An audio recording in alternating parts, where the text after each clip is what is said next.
One of my favorite things has been revisiting classic Yu-Gi-Oh! Like I'm talking 10, 15 years ago.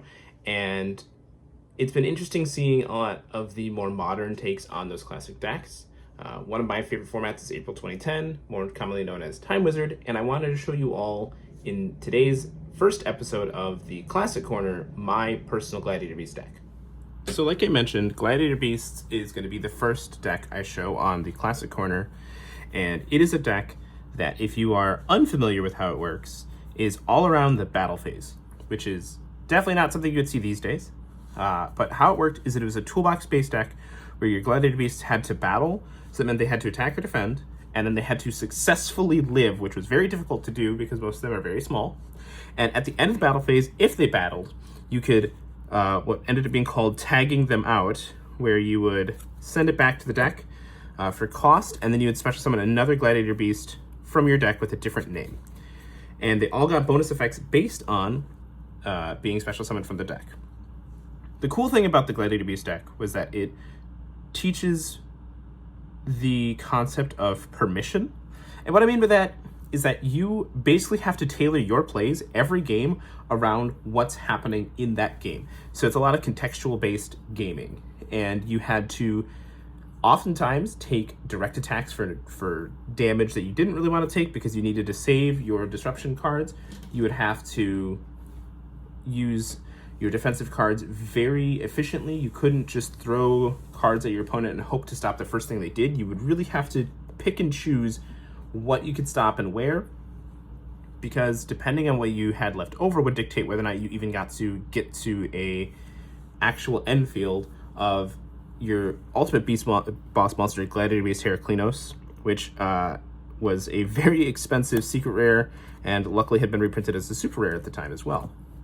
This is actually one of the first decks I played truly competitively. I had previously only played like Diamond Turbo, which I'm happy to show off as well, and combo decks like that, but this is the first real control deck I played besides Gadgets, and it was a challenge to switch from playing combo-based decks to a complete control-based deck. But today I'd like to go through all of these cards and explain why maybe back in the day you'd be seeing some ratios that nowadays just wouldn't make sense. So first we'll go through the Gladiator Beasts themselves. You of course have 3 Gladiator Beast Laquari, 2 Gladiator Beast Equest, 2 Darius, and then 1 Bestiari. This is limited to 1, so that's why you only see 1 there. 1 Murmillo, 1 Retiari, 1 Hoplimus, and then 1 Samnite. So a couple of things. At the time, it was not necessarily always commonly accepted to play a 2-2 split, and it also wasn't always accepted to play Samnite. Sometimes you would you could play more than one. You could also play Gladiator Beast Secutor, was a very popular decision as well at the time. So you could sometimes see 2 Samnite and a Secutor. You also didn't always see Hoplimus played. Now the reason why Hoplimus was played is because it is, at least in my opinion, it's actually my personal favorite Gladiator Beast, is it was a perfect way to not commit to showing what you were doing, because you could just set it, and with 2100 defense, it was very likely it was to live through that first battle with some of your battle traps. But we'll get to all that in a second. Let's go through what each of them do. So Gladiator Beast Laquari is your big beat stick of the deck at a whopping 1800 attack for a normal summon. At the time, that was pretty crazy. And then if it is special summoned by the effect of a Gladiator Beast, it gains 300 attack, which is pretty great, because then it goes to that 2100 threshold, which is really important because a card that was still being played very popularly back in from 2007 all the way I think to 2011 was when the last time Gladiator Beasts were really good, was Cyber Dragon. So being able to match Cyber Dragon's attack stat was really important. It is also necessary because it is the only Gladiator Beast named in Gladiator Beast Heraclinos. You needed Laquari plus 2 other ones, so it is important to have access to that monster as much as possible. Then you had 2 copies of Gladiator Beast Equest here. The reason why Equest is so good is because when it is tagged into, it actually gets to take a Gladiator Beast card from your graveyard and add it to your hand, which was really important because it came out in the Duelist Genesis, which also saw the release of Gladiator Beast War Chariot, which we will get into later. So being able to loop those cards is incredibly important. Gladiator Beast Darius was a card that you often saw 2 copies of. Sometimes you could see 1, but you ran the risk of losing out to Bottomless Trap Hole then. And what it did was when it was special summoned, it would special summon back a Gladiator Beast monster from your graveyard, but its effects were negated. That's really important. Also, when the Darius was sent back to the deck, it would leave the field, the Gladiator Beast monster you special summon would also leave the field and go back to the deck. So it's a good way to recycle some of your one-ofs. The cool thing, though, is that it only negated the effect while it's face up on the field. I believe this has been quite a while. So if you used Book of Moon to turn your Gladiator Beast face down, you would get its effect because all of them activated when they were special summoned. So like, let's say you special summon back Bestiari with Darius, you target it face down, and you Book of Moon your Bestiari and destroy the spell trap. And that's actually important because Bestiari was limited to 1, and what Gladiator Beast Bestiari does is when it's special summoned, you can destroy 1 spell trap card on the field. Then Gladiator Beast Vermillo would destroy a face-up monster when it was tagged into. So you had both monster removal and back row removal in a toolbox, which is pretty cool. 1 Retiari, and that's because what this one did was that on its special summon, you could banish 1 card from your opponent's graveyard, any card, which is really good. So you could obviously get rid of some key spell or traps if there was anything like that, although typically you get rid of monsters. Hoplomys, its effect is actually pretty much the worst one when it's tagged into. What it would do is it would gain 300 defense. That's it. Not anything crazy. And then Sam Knight was an interesting one that came out later on. I think it was the 3rd wave of support. But what Sam Knight did was, on its tag in, it didn't have any effect. However, once it battled, if it destroyed a monster by battle and sent it to the graveyard, you can take a Gladiator Beast card from your deck and add it to your hand. So that was a good way to get to some of your other names, and then you can tag it out for something else as well. Just so you understand what else they do, Gladiator Beast Yugioh, which isn't being played in my personal deck, what it would do is if it was special by the effect of a Gladiator Beast monster, at the end of any battle phase in which this card battled and lived, you can special summon 2 Gladiator Beast monsters from your deck except a copy of itself. This one is really hard to pull off and oftentimes didn't actually happen, so that's why I didn't choose to play it very often. However, if you could get to a point where you could battle with Yugioh and then bring out 2 more GBs, that was a great way to get into your Heraclinos really easily. But that's all I chose to play for the Gladiator Beast, and the reason for that is because, as I mentioned before, you're playing a toolbox, so you're trying to limit the number of names you have. You don't want to actually draw any of these. They're better to have in the deck. Really, you just wanted to see 1 or 2 Gladiator Beasts and then a bunch of spells and traps. To go with that, we also have the supporting cast of monsters, 3 Test Tiger and 1 Rescue Cat. So what Test Tiger does is, if you control a face of Gladiator Beast monster, you can special summon it from your hand, and then you can tribute this card to target a face of Gladiator Beast monster, shuffle the target into the deck, and then special summon a Gladiator Beast monster from your deck, and treat it as if it was special summoned by the effect of a Gladiator Beast. So what's really cool is you could take your Laquari, for example, tag it out, and then bring out the same copy of Laquari, and then it would get the boost, or you could bring out a quest, get back a Gladiator Beast card, Darius get back a monster, so on and so forth. Test Tiger was really good in that it helped you take your deck from just having 1 tag out at a time, really kind of being a pretty slow control deck, to being a little bit faster. This saw more play during the summer of 2008, when Gladiator Beast was really strong with multiple Rescue Cats and Cold Waves, and you were turboing out your Geyseris, which we'll get into. It didn't see quite as strong of playtime later on, and in fact some builds actually chose not to play it at all because they didn't want to have combo cards in their deck. They wanted their deck to just be pure control. The reason for Rescue Cat is 4 Test Tiger as well as the 1 copy of Gladiator Beast Sam Knight. So this now means that a normal summon of a Rescue Cat can tag out into this, which can either get you to a Laquari, you can get to Sam Knight, and then get to Search. You can do all sorts of things, but the Sam Knight and Test Tiger package was a really good way to make sure that your deck at least got started and gave you kind of just like a power card to draw with the Rescue Cat. It was kind of hit or miss, but it's one of those things where it was really good to have. And then the final monster in the main deck is actually 1 copy of Blackwing Gale the Whirlwind. Like I mentioned, this is a very slow control deck. Games tend to take a while, and the attack modification of Gale was really important. Also, it being a tuner was really useful because Gladiator beasts didn't really have a way to utilize the extra deck outside of their fusions, so having just this random one-off tuner was sometimes really beneficial. You could just Black Rose or Armed Wing or Armored Master your opponent, and they wouldn't see that coming.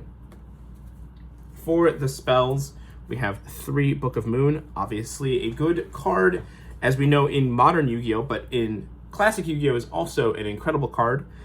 Just being able to turn a monster face down and get to crash with your Gladiator Beast meant that you could get an easy tag out. 2 copies of Gladiator Proving Ground. Interestingly enough, this is just a Rhoda, or a Bonfire if you don't really play Rhoda, for Gladiator Beasts. However, the reason for playing 2 was just that, again, you didn't really want to see too many Gladiator Beasts in your hand, so you just wanted to be able to get to 1. And in particular, it was great because effectively by playing 2 Proving Grounds, you played 3 copies of Bestiari, so that meant that you had a really solid chance to get to your Gladiator Beast Geyseris lines. The final spells are Heavy Storm, just for the back row clearing, obviously, and 1 Mystical Space Typhoon. Mystical Space Typhoon is limited to 1. And the only card that you really care about hitting in the back row, honestly, tends to be Bottomless Trap Hole, because you don't ever want to lose your Bestiari or anything like that. That was it for the spells. Some of the other spells you could consider playing back then were Enemy Controller. You could also consider playing Book of Eclipse if you had really wanted to, although that was not a popular choice at all. Cold Wave was a very good card. Another spell that was very frequently played was Shrink. Battle Tricks are everything in this deck, so being able to utilize those is really good. You could play Brain Control for the mirror match if you wanted to. It was kind of up to you. One spell I was particularly fond of playing, actually, is Gladiator Beast Respite. This actually goes against the mentality of I don't want to draw too many Gladiator Beasts. With Respite, you actually needed to draw Gladiator Beast cards.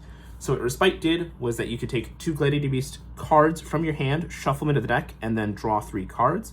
And the cool thing is that because Respite is a Gladiator Beast card, you can actually return it to hand with a quest to then get more draws, or you can search it out with Sam Knight to then shuffle back some of the dead names in your hand. And that was just a really cool thing. It's one of those cards that I personally enjoy playing because I think it's fun. I don't think it's correct to play if you're trying to maximize your win percentage, but it is a fun card to play. Finally, for the trap cards, we have a whole grip of them. That's kind of the whole thing with this deck, is that you were really trying to play a bunch of trap cards to slow down your opponent. First things first was the 3 Wabaku. Now this meant that you couldn't get OTK'd, because obviously you couldn't take battle damage, but it also meant that you could just crash with your Gladiator Beast, flip a Wabaku, and then you were good to go, because the Gladiator Beast couldn't die. It was just a really cheeky way to make sure that you could do that. Gladiator Beasts do actually have their own version of Wabaku. I don't remember the name offhand, but it wasn't very good. You could play that instead if you wanted to recycle that with your quest. And then you have 3 Gladiator Beast War Chariot.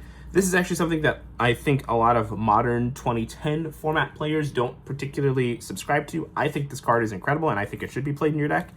I see a lot of current modern lists for this format not playing it. What War Chariot does is that you can only activate it if you have a Gladiator Beast monster. You negate the activation of an effect monster's effect and destroy it. It's very simple. It just would negate effects and then get rid of the monster card. That can be really good for Monarchs, it can be really good for Rescue Cat, for Jewel Warrior, which was very popular, things like that.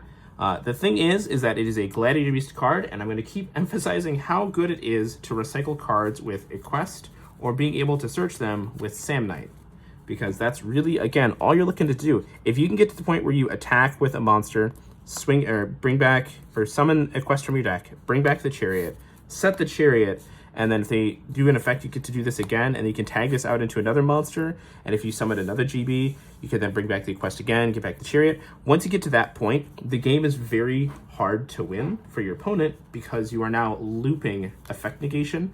And if you think about it, in current Yu-Gi-Oh! Effect negation is really good. That's why we see so many copies of Effect Veiler and Infinite Impermanence. Having a searchable counter trap negation card is ridiculous that you can loop in the deck as well.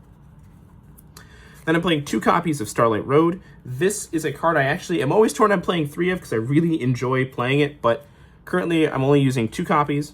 This just simply would prevent the destruction of 2 or more cards at once. So if your opponent used Black Rose Dragon or Heavy Storm, things like that, you can flip a Starlight Road, just negate that effect, destroy it, and then you can special summon a Stardust Dragon from your extra deck. Unfortunately, the Stardust Dragon isn't properly summoned because it's summoned by the effect of a trap card, so it won't get to come back if you tribute it for its own effect to prevent another destruction. But the Starlight Road can effectively get rid of multiple cards.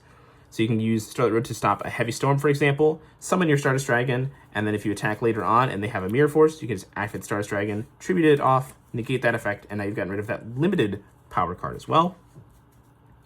Then there was 2 copies of Bottomless Trap Hole. I believe this card was semi-limited at the time, so that's why you only see 2. If you definitely could be playing 3 in this deck, I can't imagine the world where you wouldn't want to.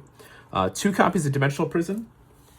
Now this one's interesting because this negates attacks, which is, or actually just banishes the monster. Sorry about that. So that's why I actually play 2 and then 3 Wabaku, because I want to have my monsters battle more than I want just to get rid of the monster itself, because again, if you're looking to get rid of monsters, you have a toolbox card to do that in Murmillo. Let's say they attack your Laquari, you flip Wabaku, your monster doesn't die, you tag it out into a Murmillo, then Murmillo destroys the monster. On your turn, you switch Murmillo to attack position and attack, and then you get to tag that out into another monster. That's a very basic idea, but that's honestly how this deck worked, and one of the reasons why it was so fun is because you're really just playing very simple Yu-Gi-Oh! You're not playing very complex games. The complexity came from the fact that your ceiling is so low that you are trying to make sure that the game stays at that simplified point. And then we have 1 Solemn Judgment. It was limited to 1 Torrential Tribute, again limited to 1, but it's a power card, and 1 Mirror Force. So you'll notice I'm not playing cards like Trap Dust Shoot, Royal Oppression. Those kinds of cards are really good. However, in this deck, I wanted to keep all of my draws fluid. I never wanted to top deck a Dust Shoot and watch as they didn't have enough cards in hand and I was sitting there. I never wanted to flip Royal Oppression and then have my Gladiator Beast negated. So we just kept it very simple and clean. For the extra deck, we've got 2 Gladiator Beast Heraclinos. Now, in reality, you should probably be playing 3. I'm going to be honest, I only own 2 right now. I don't quite know what I did with my 3rd one. But what Gladiator Beast Heraclinos does is it is a 3,000 attack, 2,800 attack fusion monster, and it actually uses the contact fusion mechanic. That's where that really got popularized, was Gladiator Beasts. And it takes Laquari plus 2 Gladiator Beast monsters. When you have this on the field, it's honestly, you don't summon it that often, but what it does is if your opponent activates a spell or trap, you can discard a card from your hand, negate the activation, and destroy it.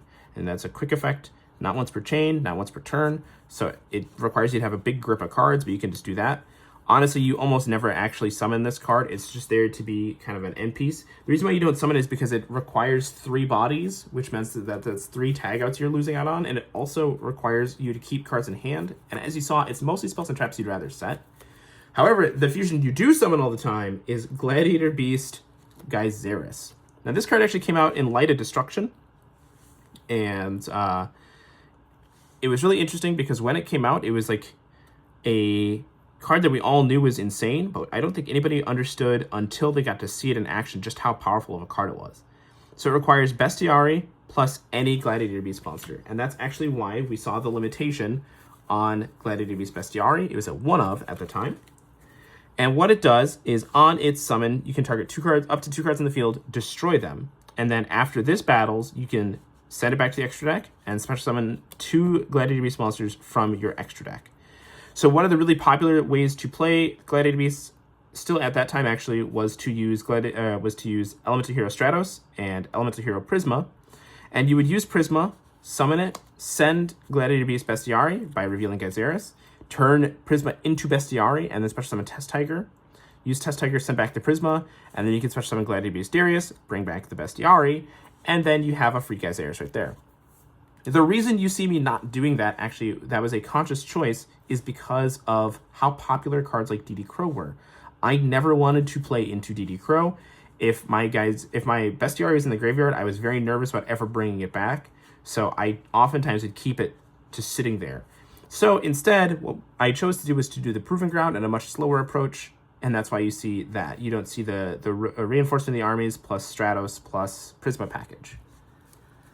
The rest of the extra deck is honestly pretty up in the air. You can put wherever you want in there. Mine is based on what my side deck would be. So I have 3 Chimera Tech Fortress Dragon. This is because I would be citing Cyber Dragon in my side deck for sure. And then you have 2 Stardust Dragons, 1 for each Starlight Road, 1 Blackwing Armor Master, 1 Black Rose Dragon, 1 Ancient Fairy Dragon, 1 Brionac Dragon of the Ice Barrier, and then 1 Ally of Justice Catastor.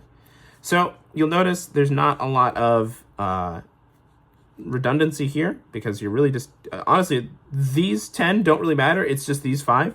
But the Stardust Dragons do come up because of the Starlight Road. Blackwing Armor Master can come up because you do play Gale, although it doesn't really happen often. Black Rose Dragon is the most frequently summoned level 7 Synchro if you do ever Synchro Summon, just because you want to clear the field and maybe get to continue playing that way. Ancient Fairy Dragon was really good, just as like a generic defensive monster, although if you ever randomly played against somebody playing Necro Valley, although that wasn't very common at the time, you could theoretically destroy the Necro Valley and then get access to your graveyard. Brionac never often came up, but it was a good card to have, and then Catastor was always going to be a good card to have in your extra deck as well. If you wanted to know what you would be side decking in a deck like this, you would be side decking the card shown right here, Doom Caliber Knight. That would be a very good card. You turn your deck basically into a stun deck. You could side Cyber Dragons, you could side Neospatian Grand Mole, Brain Control, Dust Tornadoes, and even cards like Thunder King Ryo. You're really just looking to pick apart what your opponent is doing and then play from there.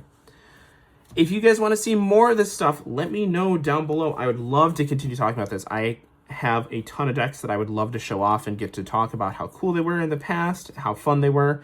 One of my favorite decks is Quick Draw Dandy Warrior. Another one that I would love to show off is the Chaos Plants deck that I've played back in 2011. We could show off Dragon Rulers. We can even show off Diamond Turbo. I think that'd be probably episode 2, because that's just one of my favorite decks that's very near and dear to my heart. Let me know down below, and until next time, have a great day.